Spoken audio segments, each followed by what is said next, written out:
Ace படத்துக்கு பெரிய பிரம்மாண்ட ஆடியோ லான்ச் நம்ம பண்ணல, இன்ஸ்டாகிராமில் ஒரு ஹூக் ஸ்டெப் கூட போடல, ஆனால் கொண்டாடி தீர்க்குறாங்க மக்கள். அதான் ட்ரூ வேர்ட் ஆஃப் மவுத்துன்னு சொல்கிறோம் இல்லையா. இது வந்து நம்ம வந்து படத்தை வந்து நம்ம ஒன்று ப்ரமோட் பண்ணுவோம் நினச்சி பண்ணுவோம்.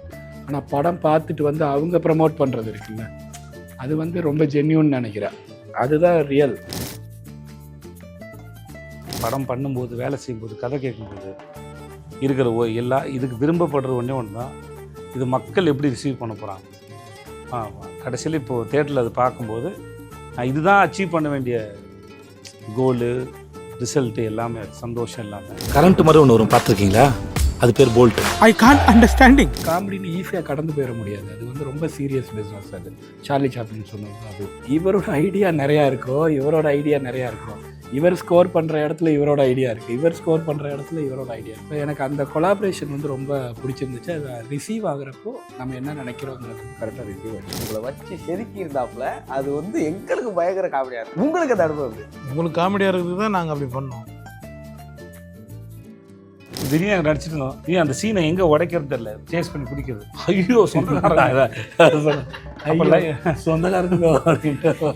ஓடும்போது இங்கே எங்கடா வேப்பமரம் இருக்கு, மல்லுவை வரானுங்க பாரு. டப்பிங்கில் போட்டு போல்டு நீ அடிக்கல அவங்க அப்பா கிட்ட குடிச்ச பால் எல்லாம் வாயிலேருந்து வரனாடாடி, அது அப்பா இல்லடா அம்மா அப்படின்னு. நீயாடா அதெல்லாம் பண்ணு, இப்ப சொல்லு, எனக்கு தெரியணும். யாரா நீ?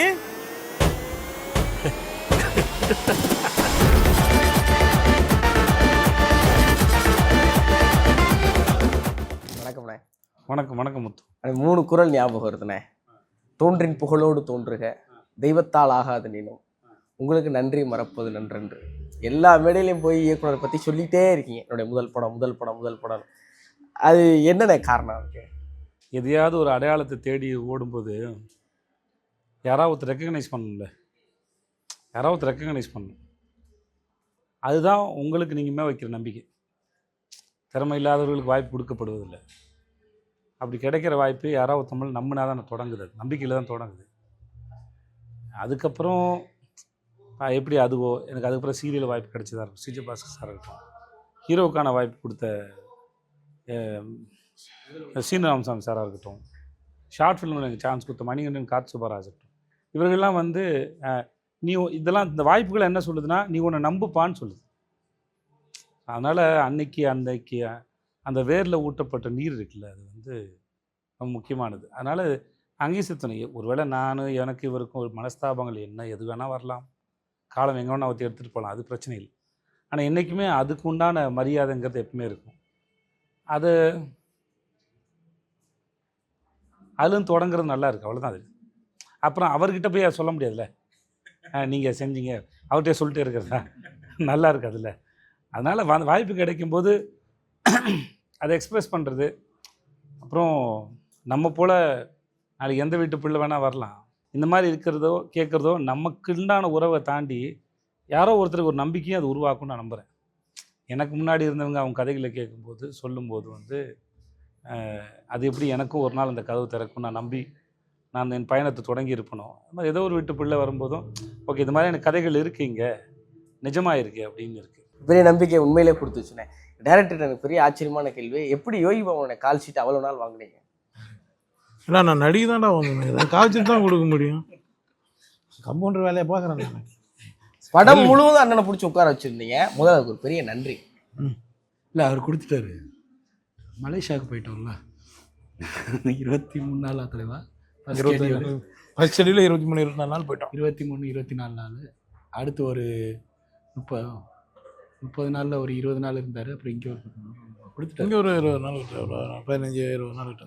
சேதனை வந்து உங்களை பற்றி சொன்ன அந்த புகழாரம் இருக்குல்லண்ணே, அதை பார்த்து நிறைய பேர் வந்து ஜெனோசிலாக குடிச்சிட்டே இருக்காங்கண்ணே. அப்படின்னா வைத்தறிச்ச தாங்க முடியாம அடா விடுப்பா, அதெல்லாம் நம்ம பார்த்துன்னு இருந்தேன். பாசிங்கில் இந்த ஆட்டோவில் போகும்போது அப்படியே பேராக பார்த்துன்னு போகல, அப்படியே பார்த்துன்னு போயிடணும்ப்பா.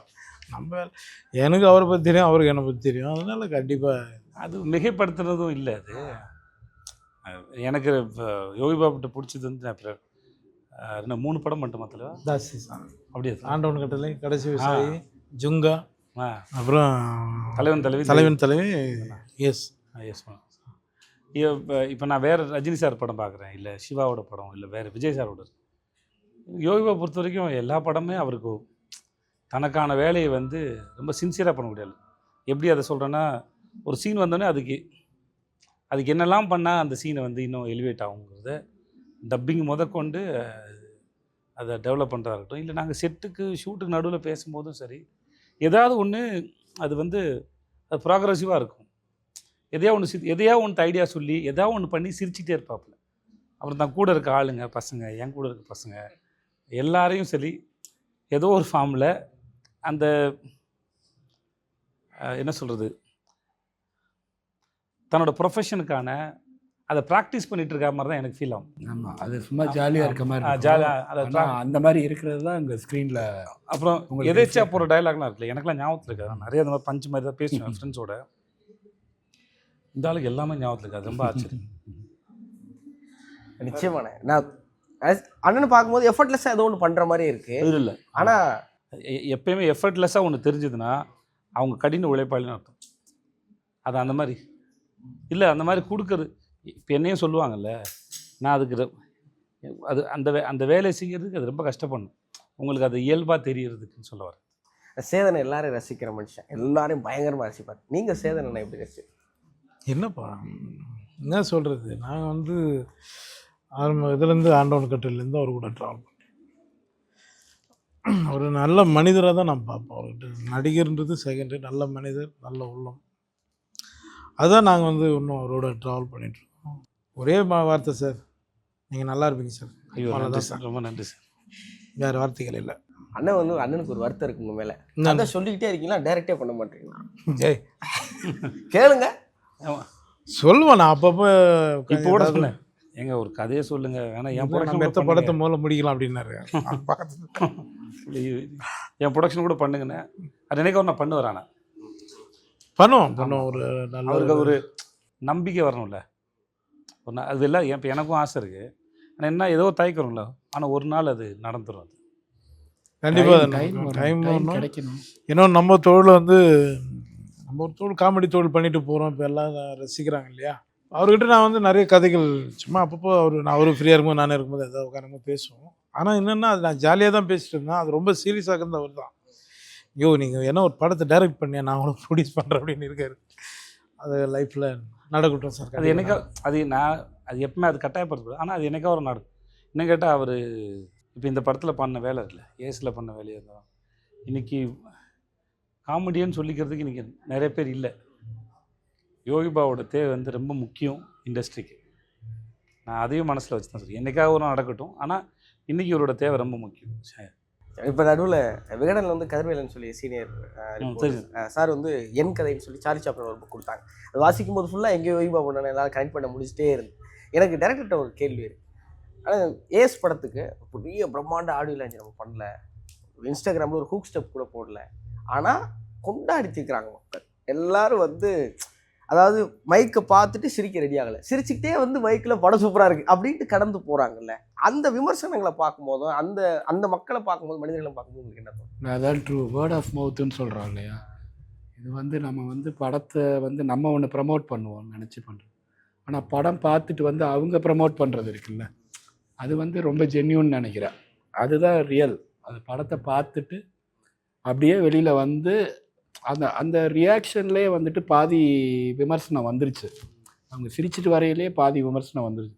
வந்து அதை சொல்லையில் இன்னும் பயங்கர விமர்சனம் வரும். அது ரியலான விமர்சனமாக இருக்குது. அதுக்கப்புறம் நம்ம அந்த ஆடியன்ஸோட ரியாக்ஷனை பார்க்குறோம் இல்லையா, லைவாக பார்த்து அது இது வந்து நிஜமான விமர்சனம்னு நான் நினைக்கிறேன். இதுதான் கரெக்ட். இது வந்து ரொம்ப ஹாப்பியாக இருக்குது. ஆக்சுவலாக ரொம்ப ஹாப்பியாக இருக்குது. இல்லை அல்டிமேட் படம் பண்ணும்போது, வேலை செய்யும்போது, கதை கேட்கும்போது இருக்கிற இதுக்கு விரும்பப்படுற ஒன்றே ஒன்று தான், இது மக்கள் எப்படி ரிசீவ் பண்ண போகிறாங்க. கடைசியில் இப்போது தேட்டரில் அது பார்க்கும்போது இதுதான் அச்சீவ் பண்ண வேண்டிய கோலு, ரிசல்ட்டு எல்லாமே, அது சந்தோஷம் எல்லாமே. இன்றைக்கி படம் பார்த்து முடிச்சு தேட்டருக்கு போகும்போது படம் பார்த்து முடிச்சுட்டு அவங்களோட கைத்தட்டலும் அந்த சிரிப்பும் தான் வந்து அதோட சந்தோஷம். ஒரே அந்த கைத்தட்டல் சிரிப்பு வருது இல்லை, அதுக்கு பின்னாடி இப்போ நான் படம் பார்த்துட்ருக்கேன்ல, ஆடியன்ஸ் வந்து ஃப்ரெஷ்ஷாக பார்ப்பாங்க. ஏன்னா அது அவங்க எண்ட் ப்ராடக்டை பார்க்குறாங்க. இப்போ நான் என்னோடய எக்ஸ்பீரியன்ஸ் சொல்கிறேன். நான் அதோட ப்ராசஸை பார்த்தேன். அது எப்படி நிகழ்ந்துச்சுன்னு பார்த்துக்கிட்டு இருந்தேன் நான். அது அந்த என்ன அது வந்து இவர் என்ன ஐடியா சொன்னார், இவர் என்ன ஐடியா சொன்னார், அந்த கொலாபரேஷன் எப்படி ஒர்க் ஆச்சு, அது அங்கேருந்து இப்போ நம்ம ஒரு சின்ன கைத்தட்டல், சின்ன ஒரு சிரிப்பொலிக்கு முன்னாடி ஒரு அரை மணி நேரம் வேலையாவது இருக்குது. அதுக்கு முன்னாடி ஒரு சின்ன பஞ்சுக்கு, சின்ன விஷயங்களுக்கு அவ்வளோ ஒர்க் இருக்குது அதில், அவ்வளோ ஒர்க். ஏன்னா நம்ம காமெடின்னு ஈஸியாக கடந்து போயிட முடியாது. அது வந்து ரொம்ப சீரியஸ் பிஸ்னஸ். அது சார்லி சாப்ளின் சொன்னது தான் அதுவும். It's a very serious business. So அவ்வளோ எஃபர்ட் வந்து இப்போ ஒரு கொலாபரேஷன் இருக்கு இல்லையா, இவரோட ஐடியா நிறையா இருக்கும், இவரோட ஐடியா நிறையா இருக்கும். இவர் ஸ்கோர் பண்ணுற இடத்துல இவரோட ஐடியா இருக்குது, இவர் ஸ்கோர் பண்ணுற இடத்துல இவரோட ஐடியா இருக்குது. ஸோ எனக்கு அந்த கொலாபரேஷன் வந்து ரொம்ப பிடிச்சிருந்துச்சு. அதை ரிசீவ் ஆகுறப்போ நம்ம என்ன நினைக்கிறோங்கிறது வந்து கரெக்டாக ரிசீவ் ஆச்சு. ரொம்ப நல்லா இருந்துச்சு. நான் படம் பார்க்கும்போது ஃபர்ஸ்ட் ஹாஃப்ல நான் கன்ஃபியூஸ் ஆகிட்டே இருக்கேன். ஏன்னா நான் மகாராஜா பார்க்குறேன், அதுக்கப்புறம் விடுதலை பாகம் 2 பார்க்குறேன், அதுக்கப்புறம் சேதன் இப்படி ஒரு படம் பார்க்குறேன். எனக்கு என்ன சேதன் இப்படி ஒரு படம் அப்படிங்கிற ஒரு குழப்பத்திலே உட்காந்துட்டு செகண்ட் ஹாஃபுக்கு அப்புறம் நான் அதெல்லாம் மறந்துட்டேன். நான் ரொம்ப லகிக்க ஆரம்பிச்சிட்டேன். நான் பியூராக படத்துக்குள்ள உட்காந்து என்டர்டெயின் ஆகி சிரிக்க ஆரம்பிச்சிட்டேன். நீங்கள் இந்த கதையை தேர்வு பண்ணும்போது உங்களுக்கு என்ன மாதிரியான யோசனை? எந்த கதைக்குமே எந்த யோசனை இல்லை. இப்போது உங்களுக்கு தான் இது ஆர்டர், எனக்கு ஆர்டர் இல்லை. எனக்கு எந்த படத்துக்கு முன்னாடி எந்த படம் வரும்னு எனக்கு எப்படி தெரியும்? எனக்கு அந்த மாதிரி கணக்கு இல்லை. அப்புறம் ஒரு கதையை கேட்டிருப்போம். என்ன இப்போ இந்த கதையை வந்து 2017 2017-18 வந்து இந்த கதையை பேசிட்டு இதை கொஞ்சம் ஓரம் வச்சுட்டு அதுக்கப்புறம் ஒரு 7-8 கதையை பேசி அப்புறம் ஒரு ஸ்டேஜ் திருப்பி இந்த கதையை தூசு தட்டி அப்புறம் இதில் அவர் நிறைய வேலை பார்த்து அப்புறம் இந்த கதையை பாம்பேயில் செட் பண்ணலான்னு பிளான் பண்ணி அப்புறம் ஹைதராபாத்துக்கு செட் பண்ணலான்னு பிளான் பண்ணி திரும்பி ஆரம்பித்த இடத்துக்கு மலேசியாவிலே செட் பண்ணலான்னு போய் இப்படி இவ்வளோ தூரம் போயிட்டு வந்திருக்கு. ஓகே, அதனால் இது எப்போ வரும்னு எங்களுக்கு தெரியாது. அந்த கணக்கில் ஒரு கதையை கேட்கும்போது இந்த கதை ஒர்க் அவுட் ஆகுமா ஆகாதான்ற கேள்விகளுக்குள்ளே மட்டும் தான் பார்க்குறோம். நம்மளை சுவாரஸ்யப்படுத்துதா, ஒர்க் அவுட் ஆகுமா அப்படிங்கிறது. அது ஆகும் அப்படின்னா இந்த காலத்தில் இந்த சமகாலத்தில் இப்போ சில கதைலாம் கேட்போம். அந்த கதைலாம் கேட்கணுன்னா அந்த கதையை கேட்டால் ஒரு வருஷத்தில் பண்ணிடணும். காலந்தள்ளினா அந்த கதை பழசாயிடும். அந்த மாதிரி நிறைய கதைகள் வேணான்னு சொல்லியிருக்கோம், காலந்தள்ளி வரக்கூடாதுன்னு சொல்லிட்டு. சில கதைகள்லாம் அந்த பிரச்சனை இல்லை, அது எப்போ வேணால் வரலாம், பிரச்சனை வரும், அது பாட்டுக்கு அது வேலையை செய்யும். ஸோ அதனால் இவ்வளோ தான் கேட்டகரிய ஒழிய இதுக்கப்புறம் அதுக்கப்புறம் அதுன்னு எனக்கு பிளான் பண்ணுற பழக்கமும் கிடையாது. இப்போ இன்னைக்கு கொண்டு வந்தார், இல்லை ஒருவேளை சார் வந்து நான் ட்ரெயினுக்கும் தலைவன் அப்புறம் வந்துக்கிறேன்னு சொன்னான்னா அது அப்போ தான் வந்திருக்கும். ஸோ ப்ரொடக்ஷன் வச்சு டிசைன் பண்ணுறாங்க. மற்றபடி கதை கேட்கும்போது இந்த கதை ஒர்க் அவுட் ஆகுமா இல்லையா அந்த எண்ணம் மட்டும்தான். மக்களுக்கு இது பிடிக்குமா இல்லையா, நமக்கு பேர் வாங்கி தருமா, அவ்வளோதான் கதை. விமர்சனம் பண்ணுறவங்க சில பேர் விஜய் சேதுபதி இந்த மாதிரியான கதைகளை தான் தேர்வு பண்ணணுங்கிற அளவுக்கு பேசுகிறாங்க, யோசிக்கிறாங்க இல்லைண்ணே. அதெல்லாம் பார்க்குறப்போ உங்களுக்கு என்ன தோணும்? இல்லை, நான் எல்லாத்தையும் எடுத்துக்கிறேன். திரும்பி எல்லாத்தையும் எடுத்துக்கிட்டாலும் இப்போது நீங்கள் ஒரு எப்படி சொல்கிறது, நீங்கள் ஒரு ஒய்டாக உங்கள் கதவை திறந்து வைக்கும்போது நீங்கள் வெரைட்டியாக ஃபேஸ் பண்ண முடியும். நீங்கள் அதை சுருக்கிட்டிங்கன்னா நீங்கள் எவ்வளோ தங்கத்தை மிஸ் பண்ணுறீங்கன்னு தெரியாது, மற்ற எவ்வளோ அற்புதமான விஷயம் மிஸ் பண்ணுறீங்க. ஏன்னா கதை சொல்ல வரும்போது நேரேட்டர்ஸ் வந்து என்னென்ன மாதிரி கதை சொல்லுவாங்க, அது எப்படி ஆச்சரியப்படுத்தாமல் தெரியும். அவங்க புகழை விட்டு நமக்கு பிடிச்சிருந்தா பண்ணிக்க வேண்டியது ஒழிய எனக்கு இந்த மாதிரி கதையை கொண்டு வான்னு சொன்னால் அதில் நம்ம எதையா மிஸ் பண்ணுறதுக்கு நிறைய வாய்ப்பு. ஸோ எனக்கு எப்பயுமே அந்த கணக்கு இல்லை. எனக்கு இப்படி தானே தோணுச்சு. ஏஸோட ஃபர்ஸ்ட் ஹாஃபில் உட்காரும்போது ஏன் விஜய் சேதுபதினு தோணுச்சு, முடியும் போது இதுதான் விஜய் சேதுபதினு தோணுச்சு. இவ்வளோ தான் ஏஸ் படம் பார்க்குறப்ப எனக்கு ஒரு நிறைவான். ஆனால் எனக்கு வந்து நான் படத்தில் ரொம்ப ரசிச்சது என்னன்னா, சேதனை ஆன் ஸ்க்ரீனில் இவ்வளவு யாரையும் கலாச்சார ரீசெண்ட் டயத்தில் பார்க்கவே இல்லை. உங்களை வச்சு செதுக்கி இருந்தாப்புல அது வந்து எங்களுக்கு பயங்கர காமெடியாக இருக்கும். உங்களுக்கு அந்த அனுபவம் எப்படி இருந்துச்சு? உங்களுக்கு காமெடியாக இருக்குது தான் நாங்கள் அப்படி பண்ணோம். இப்போ நீ சொன்னல அதுதான் பதில். நீங்கள் ரசிக்கிறதுக்காக தான் நாங்கள் பண்ணோம். ஜாலியாக தான் இருந்தது. அவரோட கூட நிறைய கவுண்ட் நிறைய இல்லை, அது அவர் சொல்லியிருக்காரு. இப்போ அவரை இப்போ சொன்னார்ல, இப்போ இதை என்னோடதுல நிறைய அவரோடது இருக்கும். அவரோட நான் 2 பேரும் சேர்ந்து ஒரு சீனை ஒர்க் பண்ணும்போது, இப்போ டேரக்டரோட சேர்ந்து டிஸ்கஸ் பண்ணி ஒர்க் பண்ணும்போது இது போட்டுக்கலாம் அது போட்டுக்கலாம், டப்பிங்கில் இது பண்ணிக்கலாம் அது பண்ணிக்கலான்ற போது நான் ஒரு நிறையா கலாய்ச்சிருக்கேன்னா அதில் முக்கால்வாசி அவர் தான் சொல்லியிருப்பார். ஆக்சுவலாக இப்படி பண்ணுங்க தெரியல, அப்படி பண்ணுங்க. அது சட்டையை பிடிச்சி இழுத்துட்டு வருவோம்ல, அதெல்லாம் இவர் தான் சொல்லுவார்.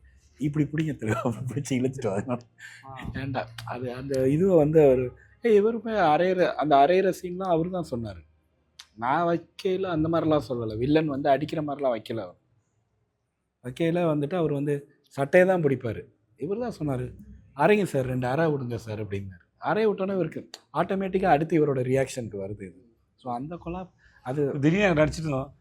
அந்த சீனை எங்கே உடைக்கிறது தெரியல, சேஸ் பண்ணி பிடிக்கிறது. ஐயோ சொந்தக்காரன் சொந்தக்காரனுக்கோ அப்படின்ட்டு ஓடும்போது இங்க எங்கடா வேப்பமரம் இருக்கு பல்வழியில் வரானுங்க பாரு.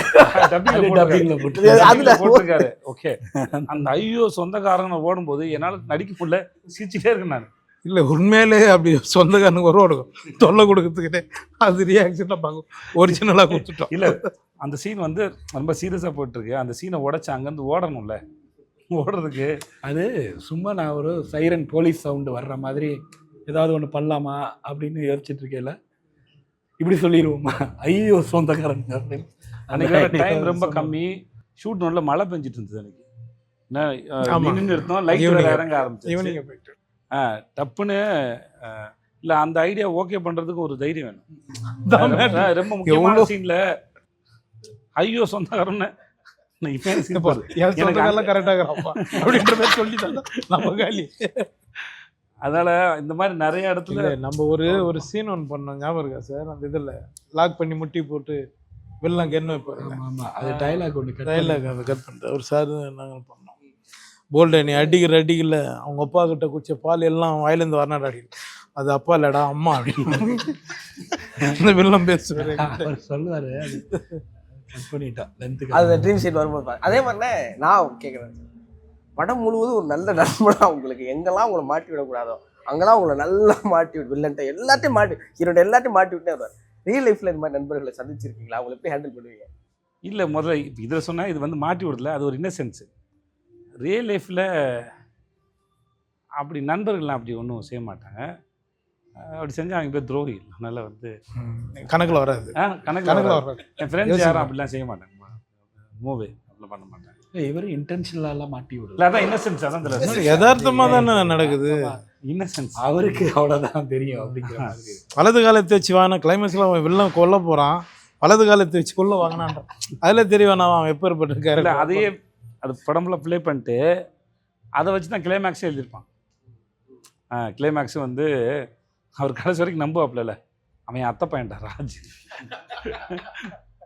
ஸோ அதனால் அது அந்த ஃபுல்லாக ஃபாலோ பண்ணால் அது ஒரு கேரக்டர் இன்னசென்ஸ், அதுக்கு எதுவும் தெரியாது.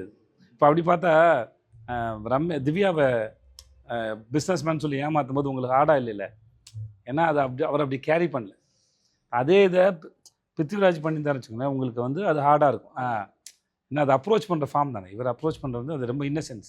அது நிஜமாவே அதுவாக இருந்ததால் அது அப்படியாவே எங்களுக்கும் பிடிச்சிருந்துச்சுன்னு நினைக்கிறேன், அந்த இன்னசென்ஸ். நீங்கள் ஆடியோ லான்ச்சில் அண்ணனை பற்றி சொல்லும்போது அவர் பற்றி நான் கேள்விப்பட்டேன், எனக்கு தெரியும் நல்ல மனுஷன் அப்படின்னு. நீங்கள் அங்கே ஒரு கூட நின்று கையை பிடிச்சி சொல்ல வேண்டிய நான் எந்த சப்போர்ட்டும் பண்ணல. நிஜம் ஃபேக்ட். இப்போ நான் இப்போ சொல்கிறேன், இப்போ 2017 ஆரம்பிச்சது, கிட்டத்தட்ட 8 வருஷமாச்சு. அப்போ இந்த ஆள் எனக்கு ஒரு 8 வருஷமாக தெரியும். எனக்கு 8 வருஷமாக தெரிஞ்ச ஒரு மனுஷனை பற்றி தான் நான் பேசினேன் ஒழிய, இப்போ என் கூட வேலை பார்த்துருக்கோம்ல, இப்போ என் கூட வேலை பார்த்து எனக்கு யோகி பாபுக்கும் ஏதோ மிஸ் அண்டர்ஸ்டாண்டிங் வந்திருக்குன்னா நான் அவரை பற்றி இந்த சப்போர்ட் கொடுக்க தேவையில்லை.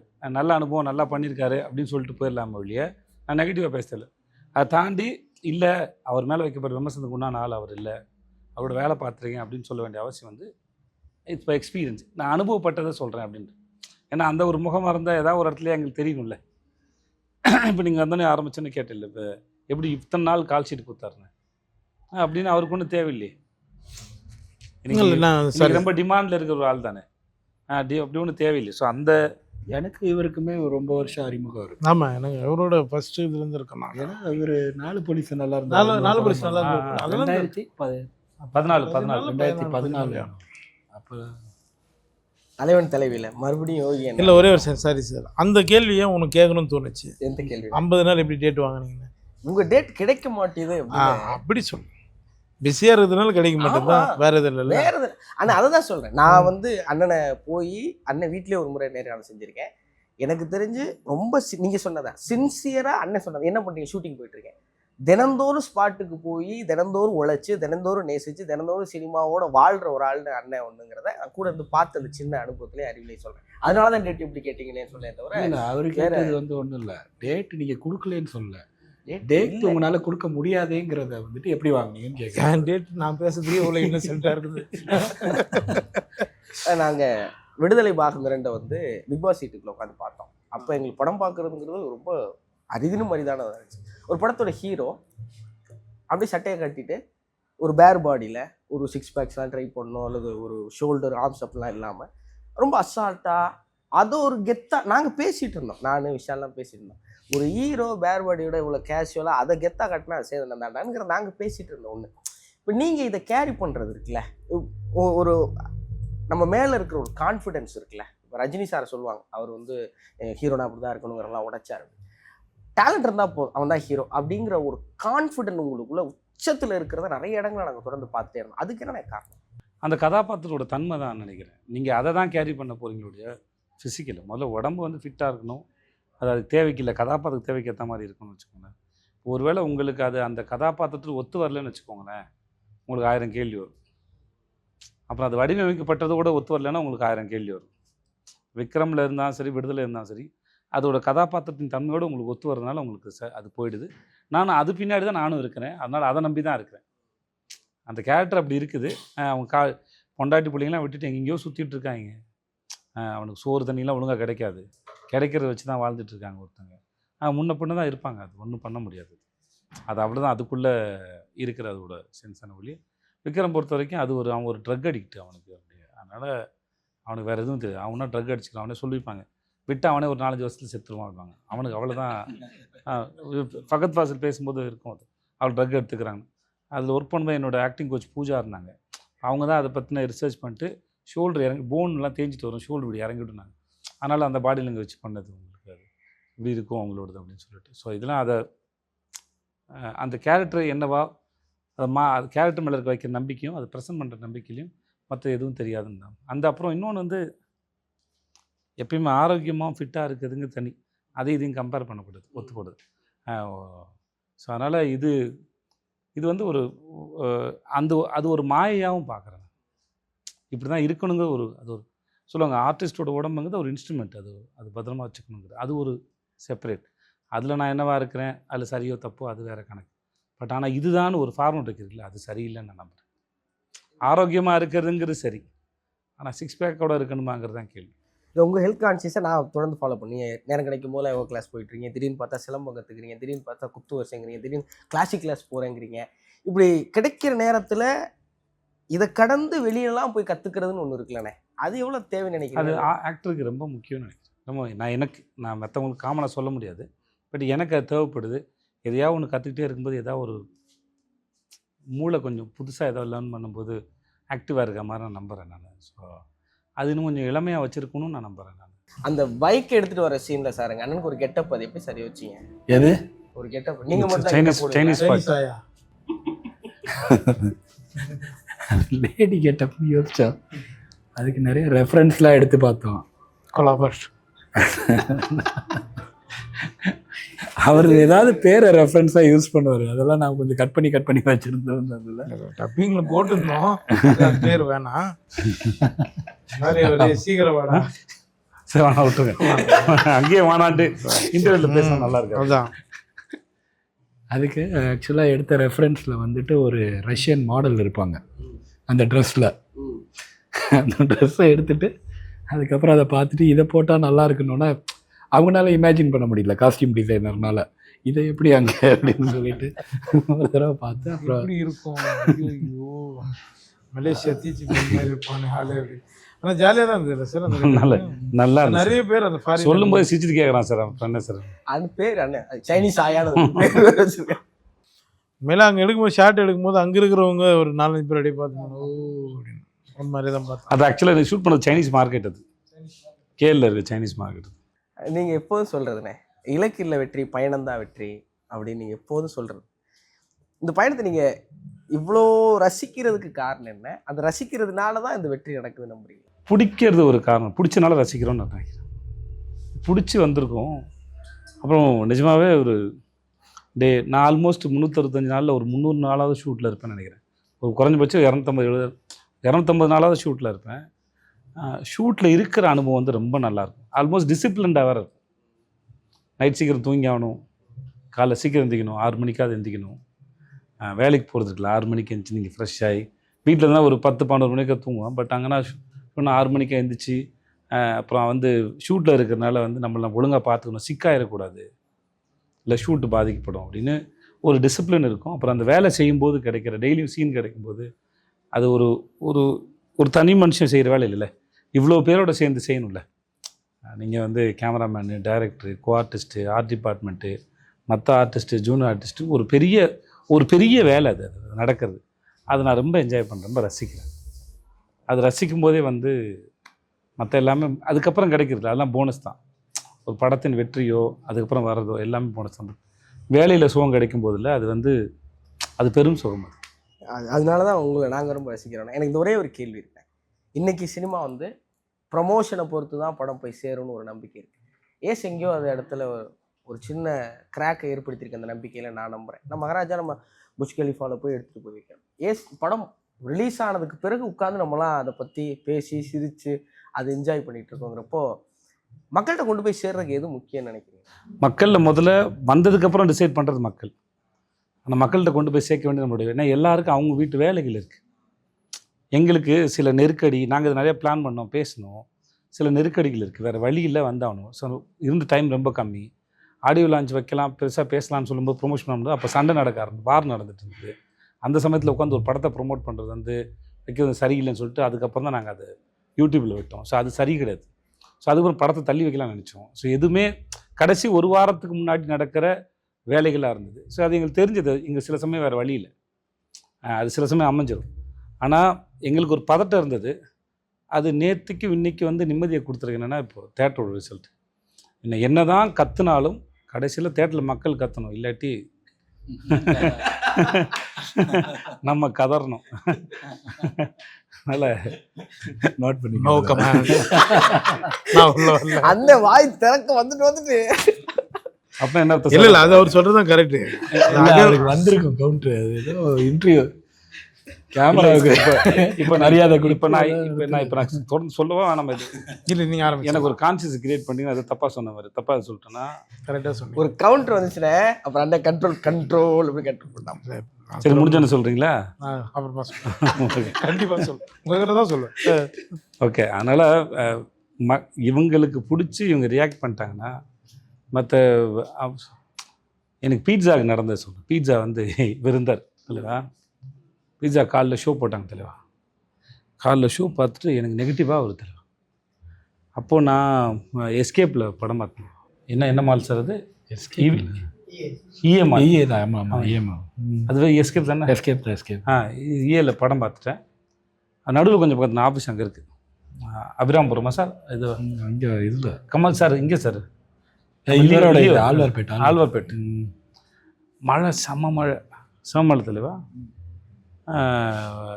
இவர் காரில் கொண்டு என்னை வந்து இது வரைக்கும் ட்ராப் பண்ணிட்டு போயிட்டார். வள்ளூர் கோட்டம் எங்கேயோ இல்லை, அண்ணாஃபில் வரைக்கும் ட்ராப் பண்ணிட்டு போயிட்டார்.